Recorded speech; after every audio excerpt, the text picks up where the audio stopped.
Your dictation will start within 5 seconds.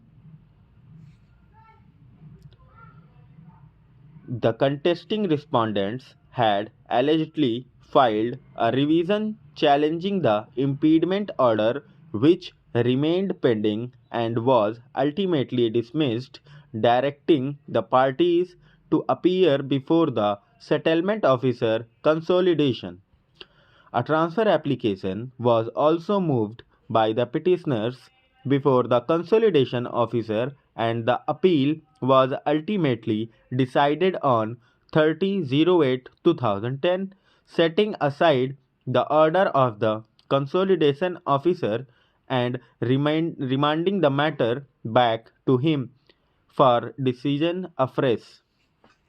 It is this order which was assailed by way of two revisions, and the same have been dismissed. Wide order dated 31/01/2011 impugned herein.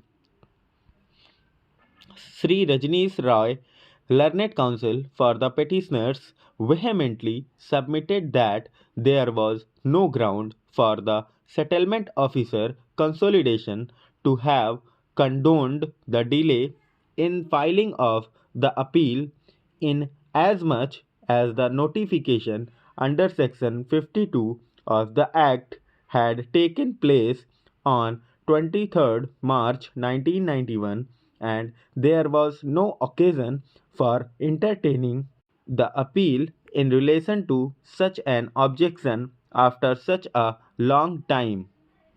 He further contends that the alleged compromise was a valid compromise, and it had also been signed by the respondent number 5.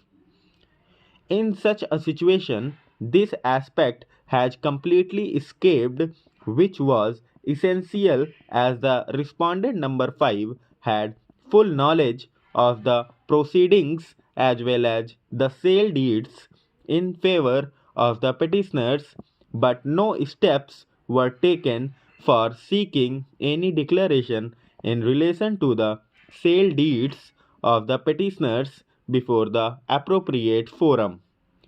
He further contends that the name of the petitioners had already been entered into revenue records under the orders of Tehsildar, which have not been challenged, and therefore the petitioners have acquired a legal right over the land in dispute, which cannot now be reopened by the consolidation officer on the basis of the remand order.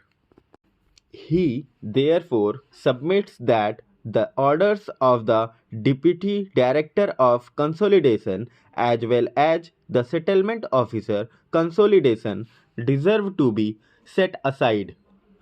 Sri Rajneesh Rai further contends that the revision has been dismissed, treating the order of the settlement officer consolidation to be not final between the parties as an interlocutory order, which is also an erroneous approach in law, and so far as the aforesaid observation of the Deputy Director of Consolidation is concerned, the order of the settlement officer consolidation is not an interlocutory order.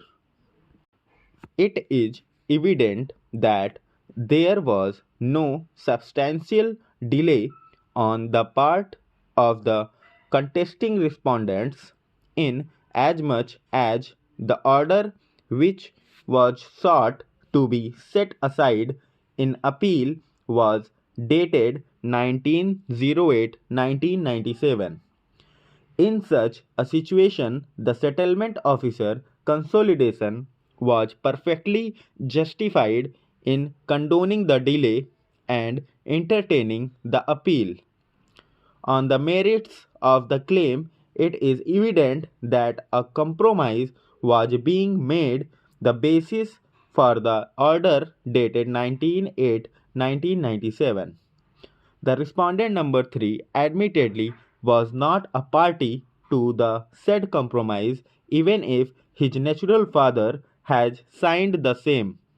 The respondent number 3 was not claiming his rights through his natural father but on account of his share being the alleged adopted son. Sri K. R. Sirohi, learned senior counsel for the contesting respondent, therefore is right while making his submission that the consolidation officer, while proceeding to dispose of the matter, ought to have taken notice of all the prospective heirs of the deceased Srimati Sona Devi, and therefore the consolidation officer fell in error by not issuing any notice to the respondent number 3 before having proceeded to accept the alleged compromise and decide the objections. The other contention of Sri Sirohi has also to be accepted in as much as on the point of delay the order itself was passed by the consolidation officer on 19/8/1997, long after the denotification.